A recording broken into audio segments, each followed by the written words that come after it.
Eu chamo muito Cacai. Para mim, eu conversava com o Cacai toda hora porque ele tem opiniões muito importantes sobre a justiça.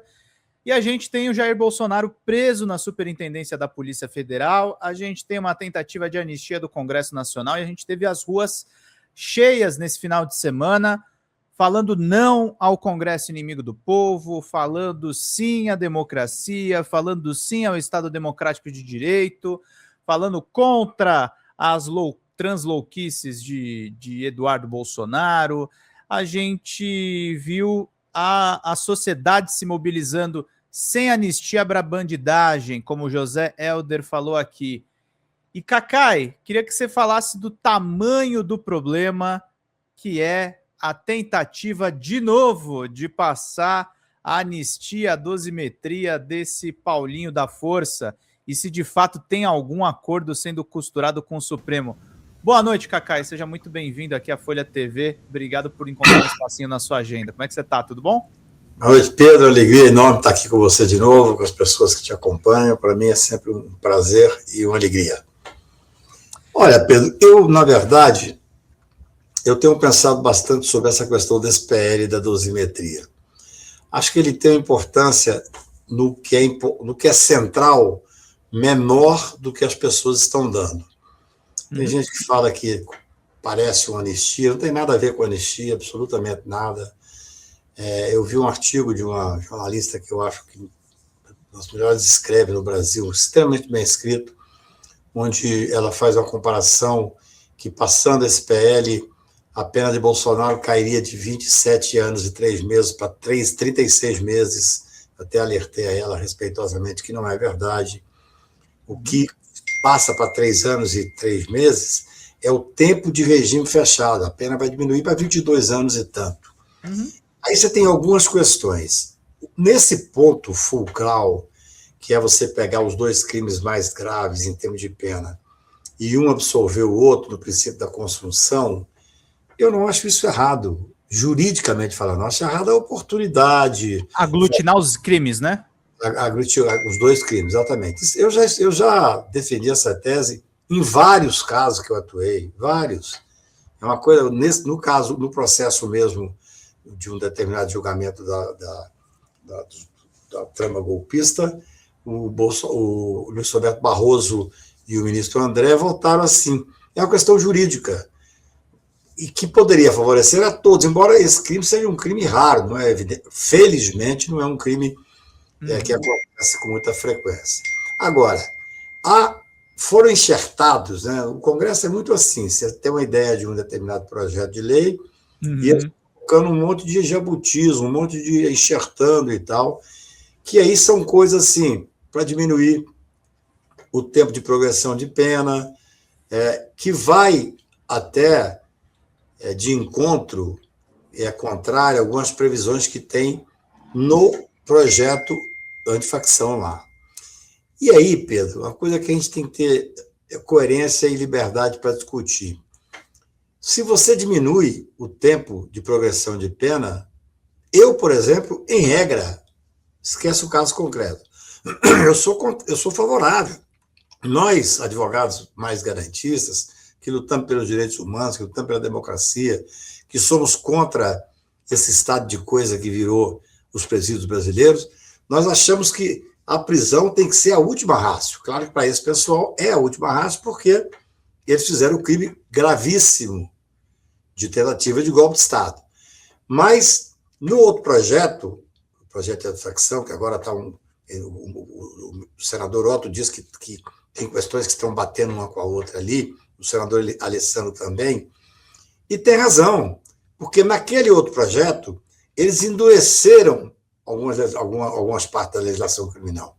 É sempre assim, os projetos que vêm em cima de uma forma imediata, de uma forma para responder à população, ele acaba fazendo questões de endurecimento da legislação penal. Então, assim, esse projeto da dosimetria da pena, primeiro que não tem absolutamente nada com anistia, não tem. Neste ponto, que foi a primeira ideia de você fazer absorção, eu, sinceramente, não vejo nenhum problema. Você passou de 27 anos para 22 anos e 23 anos, alguma coisa assim, vai diminuir o tempo de regime fechado? Diminui de 4 meses para 3 anos e 6 meses, ou uma coisa assim. É tudo extremamente muito tempo mesmo. E eu acho bom que essa discussão se dê, já falei isso com vocês sobre outro aspecto, porque é exatamente a ultradireita, é exatamente esses fascistas que sempre nos criticaram por querer...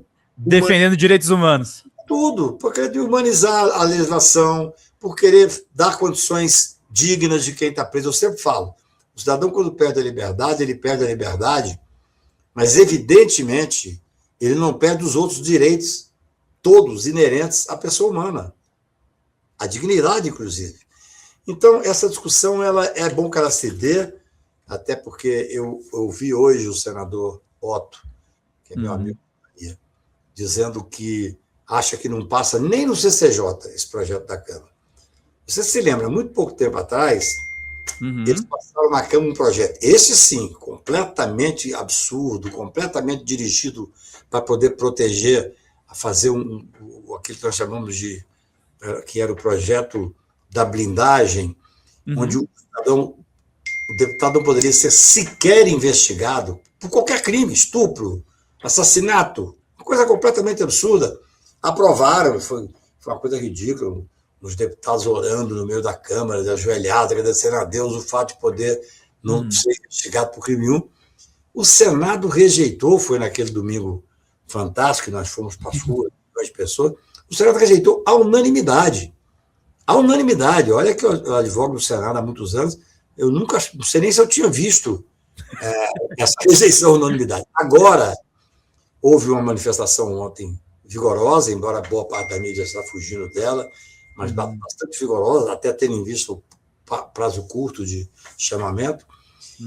E o senador Otto disse que esse projeto da dosimetria não vai passar sequer no CGJ, nem levado a plenário. Bem, e ele sustenta uma coisa, ele é um presidente do CCJ, que é o mais importante do Senado, e ele sustenta que a questão não é nem essa questão da distorção que poderia diminuir uma pena específica de todos que foram condenados por isso, mas é a questão de que mudaram alguns tempos, por exemplo, para efeito de você ter a progressão de regime, e isso bate um pouco com o outro projeto.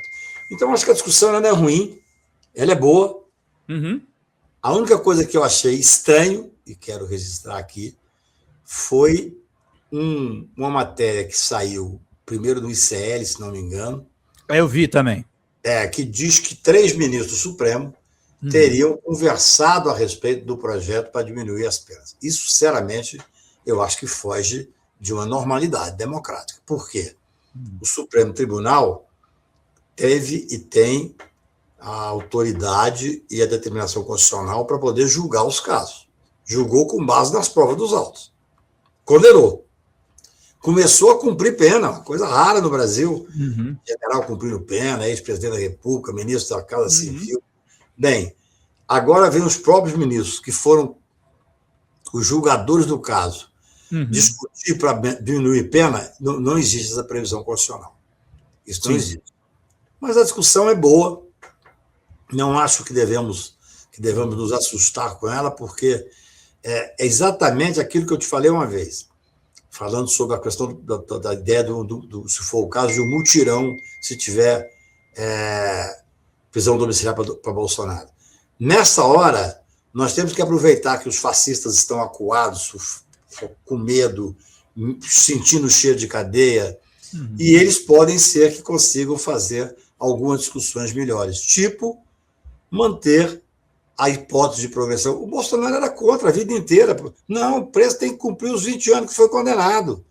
Cadeia está muito bom, tem que sofrer na cadeia, assim que ele falava. Agora, evidentemente, ele quer prisão domiciliar, ele quer discutir progressão de regime, que tem que ter.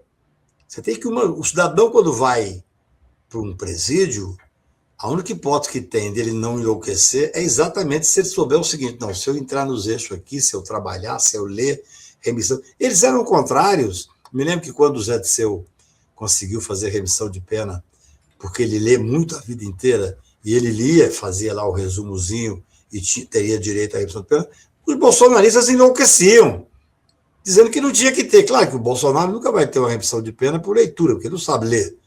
Mas ele pode trabalhar, montar lá um lugar de soldar, uma coisa dentro do presídio, entendeu?